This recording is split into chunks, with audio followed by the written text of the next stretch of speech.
जय हिंद। मैं करुण ज्ञान दर्पण के माध्यम से आप सभी का स्वागत करता हूं। जैसा कि आप जानते हैं, एचसीएस 2023 का नोटिफिकेशन आ चुका है। जो पेपर आपका 2024 में होगा, यानी कि नेक्स्ट ईयर होगा। और नेक्स्ट ईयर से आपने बस ये समझ लेना है कुछ ही दिन आपके पास, राइट।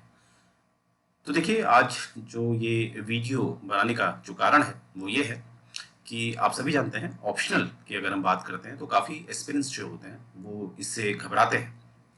उन्हें लगता है कि काफ़ी डेप्थ होता है और काफ़ी मुश्किल होता है। तो आज देखिए, क्योंकि मेरा जो ऑप्शन है वो पॉलिटिकल साइंस है, PSIR, political science and international relation. तो उसको मैं आपको एक इंट्रोस का कराऊंगा और इंट्रो के माध्यम से कहीं ना कहीं आपका एक जो टॉपिक है वो मैं पूरा करूंगा।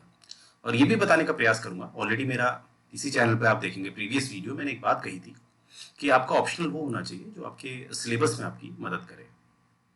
पॉलिटिकल साइंस से आपको ये फायदा होता है क्योंकि ये 3 चरणों में विभाजित होता है। इसमें आप फिलॉसफी पढ़ते हैं, दूसरा इसमें आप संविधान पढ़ते हैं, और तीसरा इसमें आप इंटरनेशनल रिलेशन पढ़ते हैं, राइट। तो जैसा कि मैंने आपको बोला है कि आपका जो जीएस का सेक्शन है जो प्री में आएगा, मेंस में आएगा, जीएस में आपका द कॉन्स्टिट्यूशन ऑफ इंडिया है। और कॉन्स्टिट्यूशन ऑफ इंडिया को बेहतर आप समझते हैं जब उसके पीछे जो उसके आदर्श हैं, जो सोच है, जो आइडियोलॉजीज है, वो आप समझते हैं, राइट। तो आइए शुरू करते हैं एक intro video related to your PSIR optional subject code number 22, right. तो आइए देखते हैं। इसमें आप देखेंगे कि सबसे पहले आपने देखना है कि जो बुक है वो कौन सी हम लेंगे। तो ये बुक प्रसिद्ध बुक है ओपी गाबा की, जो हिंदी इंग्लिश दोनों में आती है। आप अपनी स्क्रीन में देख पा रहे होंगे, तो यहां से आपको दिख रहा होगा कि जो भी मैं आपको पढ़ाऊंगा ये सभी संबंधित होगा ओपी गाबा से, राइट। तो आइए देखते हैं कि आज हम क्या क्या पढ़ने वाले हैं। देखिए, आपको ये जो आपको 4 पॉइंट है, जो बुलेट पॉइंट है, जो सबसे पहला है पॉलिटी, दूसरा है पॉलिटिकल फिलॉसफी, तीसरा है पॉलिटिकल साइंस और चौथा है पॉलिटिकल थ्योरी। ये चारों में डिफरेंस पता चलेगा। आमतौर पर ये डिफरेंस लोगों को नहीं पता होता। जैसे मैं अगर लक्ष्मीकांत की बात करूं तो वहां पर इंडियन पॉलिटी लिखा हुआ होता है, इंडियन पॉलिटिकल साइंस नहीं लिखा होता है। तो मैं ये दावा करता हूं कि जब ये लेक्चर पूरा खत्म होगा और आप इसको एक एक शब्द को समझेंगे, सुनेंगे, तो ये जो लक्ष्मीकांत जी जो अपनी बुक लाते हैं उसमें इंडियन पॉलिटी क्यों लिखते हैं, क्यों उसमें इंडियन पॉलिटिकल साइंस क्यों नहीं लिखते, ये आपको आंसर मिलेगा। तो आइए शुरू करते हैं। देखिए, बहुत महत्वपूर्ण होता है जब हम इस तरह के विषय पढ़ते हैं, इसमें आपने लॉजिक के साथ साथ कुछ ऐसी बातें भी ध्यान रखनी है जिसको मैं सिद्ध नहीं कर सकता, परंतु वो अस्तित्व में होता है। अर्थात जिसे हम भगवान कहते हैं, जिसे हम अल्लाह कहते हैं, जिसे हम गुरु कहते हैं, जिसे हम ईशु कहते हैं, ठीक है। तो आइए शुरू करते हैं। यहां पर सबसे पहले हम देखेंगे nature and significance of political theory. अब जो आपका पॉलिटिकल थ्योरी है, जो राजनीतिक सिद्धांत है, उसको हम समझेंगे। और शुरू करने से पहले अगर आप देखेंगे, इसमें इंग्लिश हिंदी मीडियम दोनों के नोट्स आपको प्रोवाइड किए जाएंगे, और जो मैं पढ़ाऊंगा उसको इंग्लिश हिंदी दोनों ही भाषाओं का इस्तेमाल कर मैं आपको पढ़ाऊंगा। तो देखिए, यहाँ पर सबसे पहले जो भी मेरी स्लाइड होगी उसमें आपको एक पिक्चर दिखेगी। तो यहाँ पर पिक्चर आप देखिएगा राइट साइड, तो यहाँ पर आपको सोसाइटी दिख रहा होगा, राइट। तो सोसाइटी से ही संबंधित कुछ बातें हमने करनी है। तो यहाँ पर लिखा है कि as human being we live in society, society include many institutions. देखिए, हम जब समाज में रहते हैं, आप, मैं, हम सभी समाज में रहते हैं, तो समाज में अलग अलग तरह के इंस्टीट्यूशंस होते हैं, संस्थान होते हैं। अब ये इंस्टीट्यूशन को कैसे परिभाषित करेंगे? इंस्टीट्यूशन को हम ऐसे परिभाषित कर सकते हैं, ऐसा संस्थान जिसमें कुछ लोगों का समूह होता है जो एक मुख्य उद्देश्य के लिए कार्यरत होता है। An institution is a group of people in which all the people have the common motto, ठीक है। अब एग्जाम्पल लेते हैं, ज्यादा समझ में आता है। जैसे मैं अगर स्कूल को लूं, स्कूल में आप जानते हैं वहां पर ग्रुप ऑफ पीपल होते हैं, कुछ वहां टीचर्स होते हैं, यानी कि स्टाफ होता है जिसमें प्रिंसिपल, टीचर्स, पियोन सब आ जाते हैं, और वहां पर कुछ विद्यार्थी होते हैं, स्टूडेंट्स होते हैं। कॉमन मोटो क्या है वहां का? वो है आपका एडुकेशन, शिक्षित करना। क्योंकि समाज को अगर सभ्य समाज बनाना है तो शिक्षित करना जरूरी है। तो अगर मैं विद्यालय यानी कि स्कूल की बात करूं तो वहां पर ग्रुप ऑफ पीपल्स होते हैं, बिल्कुल होते हैं, समूह होता है लोगों का। और उनका एक कॉमन मोटो होता है, एक निर्धारित लक्ष्य होता है, वो है शिक्षा। ऐसे ही अगर आप देखेंगे इंस्टीट्यूशन में, मैं मंदिर को भी ले सकता हूँ, वहां भी ग्रुप ऑफ पीपल होते हैं जो मुख्यतः सनातन धर्म को मानते हैं। वैसे ही मैं मस्जिद को ले सकता हूँ, जो मुख्यतः जो इस्लाम धर्म है, जो 622 ईडी में उत्पन्न हुआ था पैगंबर मोहम्मद द्वारा, तो उसी से संबंधित सारे विचार रखे जाते हैं मस्जिद में। तो इसी तरह से अन्य संस्थान भी होते हैं। एक संस्थान हम ऐसे भी ले सकते हैं, जैसे कि संसद है आपका, संसद में भी ग्रुप ऑफ पीपल्स होते हैं जिसे आप सांसद कहते हैं, एमपीस कहते हैं। उनका एक ही उद्देश्य होता है कि जो भारत है, भारत के विकास के लिए ऐसे ऐसे कानून बनाए जाए जो भारत की नींव है समाजवाद की, उसे बरकरार रखा जाए। तो मुझे उम्मीद है आप इंस्टीट्यूशन या संस्थान की परिभाषा समझ चुके होंगे। तो यहाँ पर लिखा है कि जो समाज होता है उसमें अलग अलग तरह के इंस्टीट्यूशंस, संस्थान होते हैं। बिल्कुल होते हैं। अगर आप देखिए फैमिली भी है, आपका एक परिवार भी एक संस्थान होता है, क्योंकि उसमें ग्रुप ऑफ पीपल होते हैं, माँ होते हैं, बाप होते हैं, उनके बच्चे होते हैं, राइट। तो एक फैमिली होता है, स्कूल होता है, रिलीजियस ऑर्गेनाइजेशन होता है, जो मैंने आपको ऑलरेडी एक आसान शब्दों में समझा दिया है। आगे लिखा है यहाँ पर अथॉरिटी के बारे में भी बताया है। जो प्राधिकरण होता है वो क्या है? अथॉरिटी का मतलब होता है ये एक ऐसा संबंध होता है, ऐसा रिलेशन होता है, किसके मध्य? ये होता है कमांड और ओबीडियंस के मध्य। क्या कहा मैंने? अथॉरिटी क्या होता है? अथॉरिटी एक एक एक बैलेंस होता है, किस किस के मध्य? कमांड, जो आदेश दिए जाते हैं, और ओबीडियंस, जो पालन किया जाता है, उसे हम अथॉरिटी कहते हैं। अब अथॉरिटी का एक उदाहरण ले लेते हैं। जैसे माननीय उच्च न्यायालय है, जैसे सुप्रीम कोर्ट है, ऑनरेबल सुप्रीम कोर्ट, उनके पास अथॉरिटी है कि जो समाज की न्याय व्यवस्था है उसको बरकरार रखें।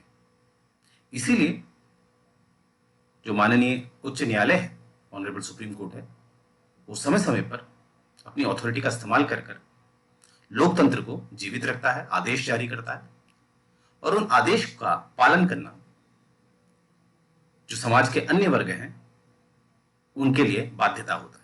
तो सुप्रीम कोर्ट कोई भी ऑर्डर निकालता है, मानना जरूरी होता है। तो इसे हम अथॉरिटी कहते हैं। अथॉरिटी मतलब it is a balance between obedience and command, right. आगे देखते हैं। अब हम देखेंगे पॉलिटिकल क्या होता है। अब यहां पर देखिए मैंने बुक भी रखी हुई है लक्ष्मीकांत की, ये लेटेस्ट एडिशन है, 7th एडिशन। तो आप में से जिसने भी किताब नहीं ली है अभी तक, तो कोशिश करिएगा ये 7th एडिशन ही लीजिएगा, काफी नया डेटा हमें मिलता है। आइए मुख्य बात पे आते हैं। तो यहाँ पर आप देखिए, इसमें बताया गया है कि पॉलिटिकल क्या होता है। देखिए, when an organization is design to regulate the whole community, यानी कि ऐसा संस्थान या ऐसा इंस्टीट्यूशन या ऐसा ऑर्गेनाइजेशन जिसका काम है समाज को सभ्य समाज बनाना। और यहां पर एक शब्द का इस्तेमाल किया गया है, कम्युनिटी, समुदाय।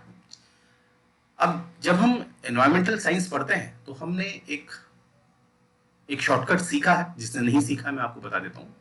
जैसे आप इंडियन पीनल कोड याद रखते हैं, आईपीसी, वैसे ही एक एनवायरमेंट में हम ऐसे याद रखते हैं कि आई मतलब इंडिविजुअल। जब ग्रुप ऑफ इंडिविजुअल्स होते हैं तो वो पॉपुलेशन बनाते हैं। आई से इंडिविजुअल, पी से पॉपुलेशन, तो ग्रुप ऑफ इंडिविजुअल क्या बनाएंगे? पॉपुलेशन। और वैसे ही जब पॉपुलेशन काफी वास्ट हो जाएगी और अलग अलग होगी तो उसे हम कम्युनिटी कहते हैं। अर्थात जैसे एक शेर है, अब वैसे ही एक शेर एक इंडिविजुअल कहलाएगा, पर शेर का जब ग्रुप हो जाएगा, जब उसका काफी संख्या हो जाएगी तो पॉपुलेशन हो जाएगा। और वैसे ही शेर है, इंसान है, अलग अलग इंडिविजुअल से अलग अलग पॉपुलेशन बनी है, तो इन सबको मिलाकर एक कम्युनिटी बन जाती है। तो आप जानते ही हैं हमारे समाज में हम समाज को ज्यादा कम्युनिटी से जोड़ के रखते हैं, क्योंकि समाज में इंसान ही नहीं होता है, जानवर भी होता है, जो आपस में एक दूसरे पे डिपेंडेंट होते हैं, राइट। जैसे किसान है, खेती करने के लिए ट्रैक्टर तो अभी आए हैं, ट्रैक्टर से पहले वो बैल का इस्तेमाल करता था। तो आज भी हमें दिखता है कि समाज को चलाने के लिए इंसान को अन्य प्रजातियों की भी जरूरत होती है। इसीलिए हम इसको यहाँ पर शब्द कौन सा इस्तेमाल करेंगे? समुदाय या कम्युनिटी। तो यहां पर कहा गया है कि ऐसा संस्थान जो कम्युनिटी को सभ्य बनाने के लिए कुछ रूल्स एंड रेगुलेशन बनाता है, राइट। जैसे आजकल आपको दिखता है, अगर आप रोड में गाड़ी चला रहे हैं तो अगर रेड लाइट होगा तो आपको रुकना पड़ेगा, राइट।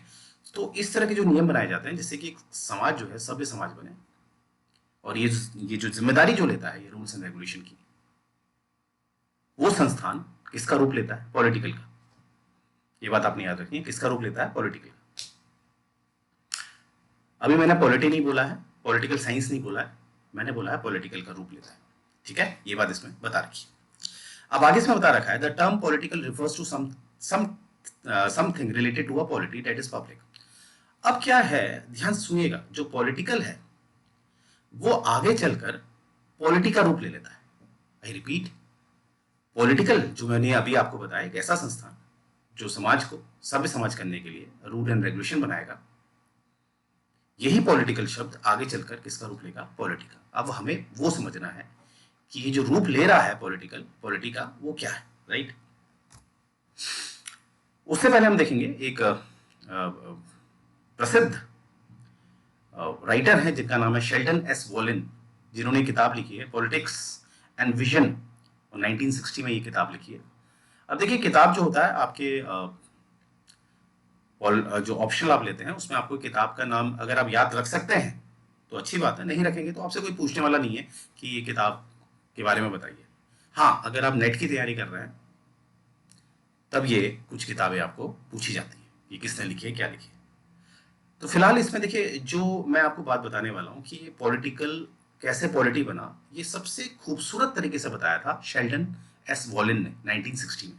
अब वो क्या बताया है मैं आपको एक सिंपल तरीके से बता देता हूँ, एक सेकेंड। हाँ, उससे पहले हम जरा देख लेते हैं कि एरिस्टोटल का नाम आपने सुना ही होगा। जैसे हम जानते हैं सुकरातो, जिन्होंने जहर का प्याला पिया था, अगर आप पॉलिटिकल साइंस लेंगे तो मैं आपको पढ़ाऊंगा, बहुत इंटरेस्टिंग होता है कि सुकरातो, जिसे हम इंग्लिश में सॉक्रेट्स कहते हैं, जिसने अपने शिष्यों के लिए, अपने डिसाइपल्स के लिए, अपने शिष्यों स्टूडेंट्स के लिए उन्होंने जहर का प्याला पी लिया था। तो सॉक्रेट्स के जो शिष्य हैं वो प्लाटो हैं, और प्लाटो के जो शिष्य हैं वो एरिस्टोटल हैं। और ऐसे शिष्य हैं ये प्लाटो के, इन्होंने प्लाटो की हर बात को काटा, हर बात के कहीं ना कहीं आलोचना करी। तो आप कहेंगे शिष्य कैसे हो गए? देखिए, शिष्य क्या होता है, जो गुरु कुछ भी कहता है, गुरु की कही हुई बातों को जो शिष्य है यानी जो स्टूडेंट है उनका, उसको एनालाइज करता है, और अगर उसके अगेंस्ट बात करे तो तब करे जब उसमें कुछ ना कुछ तर्क दे। तो एरिस्टोटल ने कहीं ना कहीं हर बातों में तर्क दिया प्लाटो की। तो कहीं ना कहीं हम हमेशा कहते हैं कि प्लाटो का जो शिष्य बना एरिस्टोटल, वो कहीं ना कहीं ऐसा शिष्य बना जिसने प्लाटो को कहीं ना कहीं गलत साबित किया, और तर्कपूर्ण तरीके से गलत साबित किया। हालांकि वो जब मैं आपको वेस्टर्न फिलोसफी पढ़ाऊंगा तब आपको समझ में आएगा। तो यहां पर हम देखेंगे एरिस्टोटल साहब क्या कह रहे हैं, बहुत बढ़िया बात कह रहे हैं। ग्रीक फिलोसोफर हैं ये इंसान के जो चरित्र होता है, इंसान का जो नेचर होता है, उसके बारे में क्या कहते हैं कि पॉलिटिकल एनिमल है। ये जो इंसान है वो एक पॉलिटिकल एनिमल है। Living in a state was so natural for a person, यानी कि जो राज्य की स्थापना होती है आगे चलकर, जो काल्पनिक सिद्धांत है राज्य यानी कि स्टेट, अब वो क्या होता है उसको हम आगे देखेंगे, डोंट वरी, आने वाले लेक्चर्स पे। फिलहाल इतना याद रखेंगे कि जो एरिस्टोटल है वो कह रहे हैं कि जो स्टेट है, जो राज्य है, इंसान बना ही है राज्य में रहने के लिए। राज्य उसके लिए मामूली बात है क्योंकि बनाई उसके लिए। अगर कोई इंसान समाज यानी कि स्टेट को, अब ये आप समाज समझिए, स्टेट को भी आपने क्या समझना है? समाज। तो कोई इंसान समाज में अगर नहीं रहता है तो या तो वो बीस्ट है या वो भगवान है, या तो वो कहते हैं ना बीस्ट है, जंगली है, मतलब एक भूत है, या वो भगवान है। अगर वो इन दोनों में से कोई नहीं है, अगर वो सिंपल इंसान है तो वो सोसाइटी में रहेगा ही। ये बात बताते हैं हमारे एरिस्टोटल। अब आप कहेंगे मैंने ये बात आपको यहाँ पर क्यों बोली है, और जो ओपी गाबा साहब है उन्होंने ये बात क्यों उठाई है? तो ये इसलिए उठाई है क्योंकि इंसान के लिए स्टेट यानी कि समाज का होना बहुत जरूरी है, और समाज तभी सभ्य समाज रहेगा जब वहां पर नियम कानून होंगे। ठीक है, तो आइए आगे देखते हैं। अब देखिए यहाँ पर क्या है, जैसे कि हमारा जो विषय था कि पॉलिटिकल से पॉलिटी कैसे आया, तो यहाँ पर हम देखेंगे कि एक समय जब ग्रीक सिटी स्टेट हुआ करता था। अब आप कहेंगे सर सिटी भी और स्टेट्स भी, ये कैसे? देखिए ग्रीक, जब मैं बात करूंगा आपके 300 बीसी के आसपास की बात करूं, आज से लगभग 2400 साल पहले की बात करूं, 2500 साल पुरानी बात करूं, तो वहां पर क्या होता था, एक ग्रीस होता था यूरोप में, आज भी है। वहां पर हम देखेंगे कि वहां पर जो क्षेत्र होते थे, जो एरियाज होते थे, वो छोटे छोटे होते थे आकार पे। आज की अगर तुलना की जाए, जैसे आजकल तो अगर भारत की जनसंख्या की बात करूं तो 140 करोड़ की पॉपुलेशन है, पर उस समय ऐसा नहीं था। उस समय जो पॉपुलेशन होती थी वो एक जो उनका राज्य होता था या जो किंगडम होता था उनका, वो ज्यादा से ज्यादा 2000 3000 संख्या होती थी। और वहां पर वो लोग क्या करते थे कि जो भी शासन प्रशासन करते थे, वहां पर एक लोकतंत्र का इस्तेमाल करते थे। लोकतंत्र से मेरा यहाँ क्या तात्पर्य है, डेमोक्रेसी से यहाँ क्या तात्पर्य है, कि जो भी फैसला लिया जाता था राज्य के लिए उस समय का, तो सभी से राय मशवरा लिया जाता था और जो भी बहुमत में फैसला आता था उसके हिसाब से काम किया जाता था। और खासकर अगर मैं ग्रीस और एथेंस की तुलना करूं तो एथेंस में ज्यादा था ऐसा। एथेंस में तो महिलाओं का भी काफी सम्मान किया जाता था। राजनीतिक फैसलों में महिलाओं को भी शामिल किया जाता था एथेंस में। जैसे जब आप आगे हमें ज्वाइन करेंगे तो पेलोपोनेशियन वॉर में जब मैं आपको पढ़ाऊंगा तो आपको दिखेगा कि एथेंस ने ग्रीस को हराया था। और ये देखा गया कि एथेंस में कहीं ना कहीं महिलाओं का सम्मान था। तो महिलाओं ने भी अपनी बुद्धि, अपनी क्षमता का प्रदर्शन किया और कहीं ना कहीं शक्तिशाली ग्रीस को अपने घुटने टेकने पड़े एथेंस के सामने। हालांकि वो अलग स्टोरी है। तो मेन स्टोरी में हम आते हैं कि ग्रीक को सिटी स्टेट क्यों कहा जाता था। देखिए, स्टेट का क्या मतलब होता है। स्टेट को अगर मैं एक इसका मूल शब्द देखूं, स्टेट का मतलब होता है एक काल्पनिक सिद्धांत जिसमें स्टेट के पास हमेशा एक एब्सोल्यूट पावर होती है। एब्सोल्यूट पावर का मतलब है कि पूरी शक्ति, अर्थात जिसके पास एग्जीक्यूटिव पावर भी हो, लेजिस्लेटिव पावर भी हो और जुडिशियल पावर भी हो। जैसे अगर जब हम मिडिवल हिस्ट्री पढ़ते हैं तो उसमें आपको सम्राट अशोक का नाम दिखता है, माफ कीजिएगा, एंशियंट हिस्ट्री में आपको सम्राट अशोक का नाम दिखता है, मिडिवल हिस्ट्री में आपको अकबर का नाम दिखता है। तो वो एक इंसान थे जो एक स्टेट थे, एक इंसान थे जो एक राज्य था। इंसान के रूप में ये स्टेट थे क्योंकि इनके पास सारी शक्ति होती थी, इसीलिए तो ये सुल्तान या राजा थे। पर आजकल आप देखिए, हमारे जो पीएम है, क्या हम उसे राजा कह सकते हैं? या कोई प्रेसिडेंट हमारे, क्या हम उसे राजा कह सकते हैं? नहीं, क्योंकि उनके पास एब्सोल्यूट पावर नहीं होती। राइट। आज के समय पे जो हमारा स्टेट होता है वो हमारी कंट्री होती है, यानी कि एक व्यक्ति विशेष नहीं होता, परंतु पहले एक इंसान व्यक्ति विशेष ही स्टेट होता था। तो स्टेट ये छोटे छोटे जो थे, जो ये सिटी थी, क्योंकि आज के हिसाब से तो सिटी है। आजकल एक हमारे जो शहर है वहां पर इससे भी ज्यादा पॉपुलेशन होती है, तो 2000 3000 की एक सिटी है। परंतु ये सिटी में क्या था, इनके पास अपनी अपनी कार्यपालिका, न्यायपालिका और विधायिका की शक्ति थी। इनके पास राजा होता था, इसलिए उस समय सिटी स्टेट कहते थे। सिटी स्टेट, आमतौर पर सिटी, परंतु सिटी के पास क्या है, पूरी शक्ति है अपनी, तो सिटी स्टेट। तो होता क्या था उस समय कि उस समय देखिए ऐसा तो होता नहीं था कि ज्यादातर कि जैसे आजकल हमें दिखता है कि अलग अलग संस्थान हमें दिखते हैं समाज में। आज के समाज में जैसे आपको ऐसे संस्थान दिखते हैं जिनका कानून व्यवस्था से कोई मतलब नहीं है, जो एकदम प्राइवेट होते हैं, और कुछ ऐसे संस्थान होते हैं जो प्योर गवर्नमेंट सेक्टर के होते हैं। परंतु उस समय जब ग्रीक सिटी स्टेट वाली मैं बात कर रहा हूं, उस समय इस तरह का अंतर प्रत्यक्ष रूप से दिखता नहीं था, यानी कि सरकारी गैर सरकारी नहीं दिखता था। संस्थान होते थे, परिवार होता था, एक संसद होती थी, इस तरह के संस्थान हमें दिखते थे, परंतु बहुत अंतर नहीं दिखता था। परंतु करीबन 2000 सालों के बाद, अगर मैं आज से तुलना करूं उसकी, 2400 सालों के बाद आज की अगर मैं तुलना करूं, तो मुझे दिखता है कि समाज में बहुत सारे संस्थान आ चुके हैं। और कुछ संस्थान ऐसे हैं जिनका काम है समुदाय के लिए काम करना, कम्युनिटी के लिए काम करना, आज के हिसाब से अगर मैं बात करूं। और कुछ संस्थान ऐसे हैं जिनका कम्युनिटी से कोई मतलब नहीं। अब मैं उदाहरण से आपको बताता हूं, ज्यादा समझ में आएगा। ऐसा संस्थान समझ लीजिए जो केवल कानून व्यवस्था का ध्यान रख रहा है, वो है आपका संसद। आज के समय में संसद का क्या काम है कि वो भारत की जो कानून व्यवस्था है उसको संभाल करके भारत की तरक्की कराए। वहीं पर मैं मंदिर से तुलना करूं संसद की, तो मंदिर का ऐसा तो नहीं है ना। मंदिर में ऐसा तो नहीं होता कि पूरे देश के लिए कानून व्यवस्था बनाई जाती है, पूरे देश के समुदाय के लिए सोचा जाता है। मंदिर में क्या दिखेगा आपको, ज्यादातर वो सनातन धर्म की बात करेगा, वो इस्लाम धर्म की बात नहीं करेगा, वो सिख धर्म की बात नहीं करेगा, वो जैन धर्म की बात नहीं करेगा, वो अपने ही उसकी करेगा ना। तो आगे चल के क्या हुआ, जब इस तरह से ये धर्म आए नए नए और अलग अलग संस्थान बने, तो इस संस्थानों के अलग अलग समूह बनने के कारण फिर इन संस्थानों को विभाजित किया गया। ऐसे संस्थानों को अलग रखा गया जो पूरे समुदाय, कम्युनिटी के बारे में सोचते हैं, जैसे संसद हम उदाहरण ले सकते हैं। और ऐसे संस्थानों को अलग किया गया जिनका कम्युनिटी पूरे क्षेत्र, पूरे देश की समुदाय से कोई मतलब नहीं है। जैसे हमारे मंदिर मस्जिद, इनको अलग रखा गया। और जो ये प्राइवेट, जो मंदिर मस्जिद ये जो प्राइवेट है, इनको जब अलग रखा गया तो इनको पॉलिटिकल का दर्जा नहीं दिया गया। और जिनका काम केवल समुदाय के लिए है, जैसे संसद है, आपकी विधानसभाएं हैं, आपका पीएमओ ऑफिस है, जो भी मतलब कानून व्यवस्था देख रहा है, समाज के लिए, पूरी कम्युनिटी के लिए सोच रहा है, उसके लिए नियम बना रहा है, उसको हमने रखा पॉलिटी में। और वहीं से जन्म होता है संविधान का। अब संविधान को आप देखिए, अनुच्छेद 124 देखिए, जो सुप्रीम कोर्ट की बात करता है, और सुप्रीम कोर्ट की जिम्मेदारी है पूरे समुदाय का ध्यान रखना। वहीं पर आप देखेंगे कि धर्म से संबंधित संविधान मौन हो जाता है। अगर मैं अनुच्छेद 25 से अनुच्छेद 28 देखूं तो आपको क्या दिखता है कि जो हमारा संविधान है वो कहता है तुम्हें आजादी है, मेरे को उससे कोई मतलब नहीं। अनुच्छेद 25 से अगर आप अनुच्छेद 28 को देखते हैं तो उसमें क्या समझ में आता है कि आप कोई भी धर्म मानने के लिए स्वतंत्र है। उस समय हमारा संविधान उसमें हस्तक्षेप नहीं करता है। हाँ, ये बात अलग है कि अगर जो ये प्रक्रिया है ये धर्म अपनाने की, अगर उसमें जोर जबरदस्ती होती है तो उस समय ये शक्ति हमारे जैसे सर्वोच्च न्यायालय है या जो विधायिका हमारी उसको दे रखा है।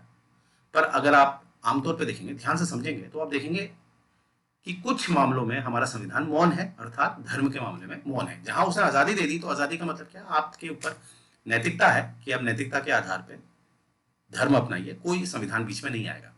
तो क्या समझे आप यहां से कि आज के समय पे जो एक समय पॉलिटिकल था, जिसमें ये संस्थानों का विभाजन नहीं था, जो हल्के हल्के आगे चल के हुआ विभाजन, उस वजह से क्या हुआ कि हमारा पॉलिटिकल से पॉलिटी निकल के आया। और पॉलिटी बात करता है देश के रूल एंड रेगुलेशन की। माफ कीजिएगा।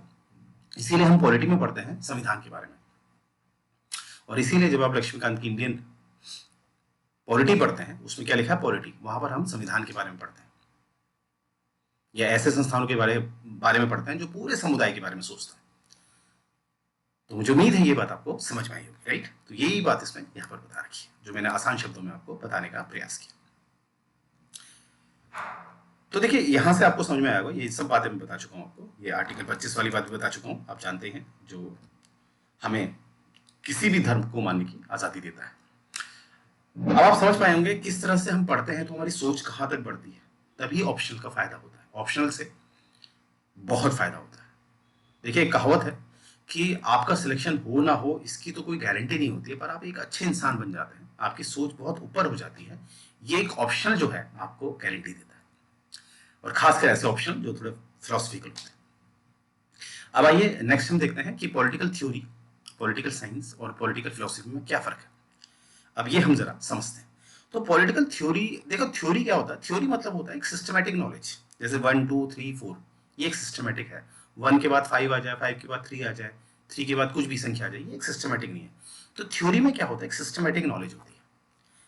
अब हम पहले समझ लेते हैं, ये चीजें समझने के लिए सिंपल सा है, हमने 3 स्टेटमेंट समझने हैं, एम्पिरिकल क्या होता है, लॉजिकल क्या होता है, और नॉर्मेटिव क्या होता है। ये अगर हम समझ गए तो हमारे लिए बहुत आसान हो जाता है। तो मैं प्रयास करूंगा एक आसान शब्दों में आपको ये समझाने का। तो सबसे पहला जो स्टेटमेंट है उसको हम कहते हैं एम्पिरिकल स्टेटमेंट। तो एम्पिरिकल स्टेटमेंट का क्या मतलब है, इसका मतलब होता है कि कोई भी कथन रखा जाता है, कोई भी बात की जाती है, उसके पीछे कहीं ना कहीं तर्क होना चाहिए।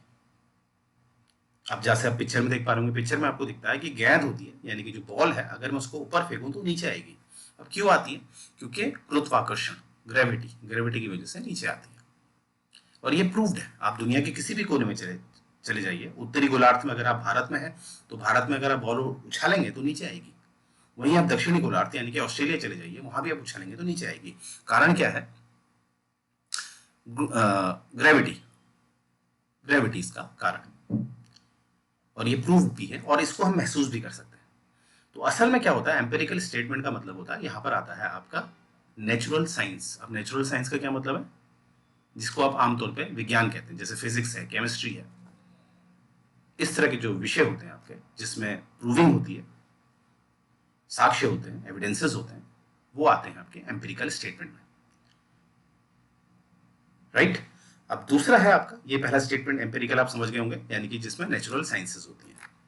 दूसरा है आपका लॉजिकल स्टेटमेंट। अब लॉजिकल स्टेटमेंट होनी चाहिए। जैसे कभी कभी एक पेपर देखा था मैंने, बहुत साल पहले की बात है, तो उसमें लिखा था, जैसे होता है ना, संख्या पूछते हैं आपसे, तो लिखा था 9, 10, 11, 12, और नीचे ऑप्शन में कहीं पर भी 13 नहीं दिया था। तो ज्यादातर तो आदमी ये सोचेगा 9 के बाद 10 आएगा, 10 के बाद 11 आएगा, 11 के बाद 12 आएगा, 12 के बाद 13 आएगा। पर 12 के बाद एक भी तो आ सकता है। क्यों? घड़ी देख लीजिए, पिक्चर में आप देख लोगे घड़ी। तो 12 के बाद क्या था? एक। तो अगर 12 के बाद एक आ रहा है, तो इसका जो मैंने लॉजिक दिया है वो घड़ी है, तो लॉजिक दिया नहीं दिया। तो ये लॉजिकल बेस होता है। तो लॉजिक भी एक एम्फेरिकल स्टेटमेंट का ही भाग होता है, परंतु इसको थोड़ा सा अलग तरीके से हम देखते हैं। तो एम्फेरिकल और लॉजिकल स्टेटमेंट, मुझे उम्मीद है आप समझ गए होंगे। नेक्स्ट हम देखेंगे जो है आपका एक सेकेंड, इवेल्युएटिव स्टेटमेंट। तीसरा है आपका इवेल्युएटिव, या इसको नॉर्मेटिव भी कहते हैं। तो इवेल्युएटिव में क्या होता है, यहाँ पर वैल्यूज की बात होती है। अब ये वैल्यूज क्या होता है, ये मूल्य वाली क्या बात है? देखिए, वैल्यूज का मतलब होता है, जैसे एक किसी व्यक्ति को अपने कठोर तपस्या या परिश्रम के द्वारा एक ज्ञान प्राप्त होता है, और उस ज्ञान प्राप्त के माफ कीजिएगा, ज्ञान प्राप्त करने के बाद वो कुछ सिद्धांत देता है। अब उसको आप कभी प्रूफ नहीं कर सकते, उसको कभी प्रूफ ही नहीं कर सकते, परंतु वो समाज को कहीं ना कहीं सभ्य समाज बनने में काफी मदद करता है। अब इसका एक उदाहरण मैं आपको दिखाता हूँ। जैसे गौतम बुद्ध थे, 29 वर्ष की आयु में वो घर छोड़ के चले गए थे, अपनी बीवी बच्चों को छोड़ के चले गए थे। तो आप सामाजिक तौर पे देखेंगे तो ये गलत बात है। कोई व्यक्ति जो है वो अपनी बीवी बच्चों को छोड़ के जाए, कोई अच्छी बात थोड़ी ना है। परंतु हम जानते हैं कि गौतम बुद्ध ने तपस्या करी, उसके बाद उन्हें कहीं ना कहीं एक दर्शन हुए, किसी शक्ति के दर्शन हुए। फिर उन्होंने जो दुखों का कारण है उसको समझते हुए उस दुखों के कारण से बाहर जाने का मार्ग दिखाया। जैसे कि आप जानते हैं, उन्होंने 4 नोबल ट्रुथ दिए, 8 फोल्ड पाथ दिए, कैसे आप दुखों से दूर जा सकते हैं, मोक्ष की प्राप्ति कर सकते हैं। अब जो भी उनके उपदेश हैं, क्या आप उसे प्रूफ कर सकते हैं? उन्होंने कहा मैंने भगवान को देखा है, या कोई भी कहता है मैंने भगवान को देखा है, ये भगवान है, तो आज भी इसमें कुछ लोग होंगे जो इस बात से बिल्कुल सहमत नहीं होते हैं, वो कहते हैं भगवान नहीं होता है, अगर है तो दिखाओ। तो यानी कि वैल्यू बेस या वैल्यू जजमेंट ऐसे वाक्य होते हैं या ऐसे विचार होते हैं जिसको आप प्रूफ नहीं कर सकते। बट ये बात सत्य है कि ये एक समाज को सभ्य समाज रखते हैं। आज भगवान के डर की वजह से ही समाज एक सभ्य समाज है। तो हमने 3 स्टेटमेंट देखे। एम्पेरिकल देखा जो साइंस की बात करता है, लॉजिकल देखा जो लॉजिक्स की बात करता है, तीसरा हमने देखा वैल्यू बेस जो एक वैल्यू गुणों की बात करता है, वर्च्यू की बात करता है। अब यहां पर क्या है, आपको ध्यान से समझना है कि आपका जो पॉलिटिकल साइंस है, पॉलिटिकल साइंस विषय में आपके 2 ही स्टेटमेंट आते हैं, एक एम्पेरिकल और एक लॉजिकल। पॉलिटिकल साइंस में क्योंकि साइंस लिखा हुआ है तो इसमें साइंटिफिक बातें होती हैं, या तो उसमें एम्पेरिकल बातें होंगी जिसमें हमारे जो साइंसेज हैं वो उसे महसूस कर पाए, या लॉजिकल बातें होंगी। और यहां पर कोई भी वैल्यू बेस्ड बातें नहीं होती, दार्शनिक बातें नहीं होती। गौतम बुद्धा ने जो बोला है, जब तक आप उसे प्रूफ नहीं करोगे, पॉलिटिकल साइंस उसे नहीं मानेगा। वहीं पर एक दूसरा है पॉलिटिकल फिलोसफी। पॉलिटिकल फिलोसफी में फिलोसफिकल बातें होती हैं, केवल वैल्यू जजमेंट, वर्च्यू वाली बातें होती हैं, गुण वाली बातें होती हैं, जो मैंने अभी आपको गौतम बुद्ध की बात बताई थी, कहानी बताई थी, वो किस में पढ़ा जाएगा? पॉलिटिकल फिलोसफी में। अब प्रश्न है कि पॉलिटिकल थ्योरी क्या होता है? पॉलिटिकल थ्योरी आपका political science plus political philosophy होता है। यानी कि पॉलिटिकल थ्योरी में मैं साइंटिफिक अप्रोच भी रखता हूं और मैं फिलोसफिकल अप्रोच भी रखता हूं। अब इसीलिए अगर मैं बोलूं, जैसे भारत को मैं कैसे, या किसी भी देश को हम कैसे पढ़ सकते हैं, वो पॉलिटिकल थ्योरी में पढ़ सकते हैं।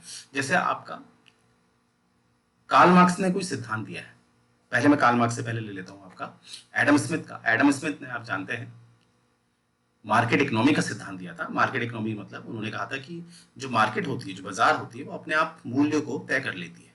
और वो होता भी, आपने देखा है, बीच में 2-3 महीने पहले आपने देखा था कि बाजार में टमाटर कम हो गया था, पर लोगों की मांग ज्यादा थी, तो इसी कारण क्या हुआ, मूल्य की वृद्धि हो गई, प्राइस बढ़ा। तो एडम स्मिथ की ये जो बात है उसको हम साइंटिफिकली भी प्रूव कर सकते हैं।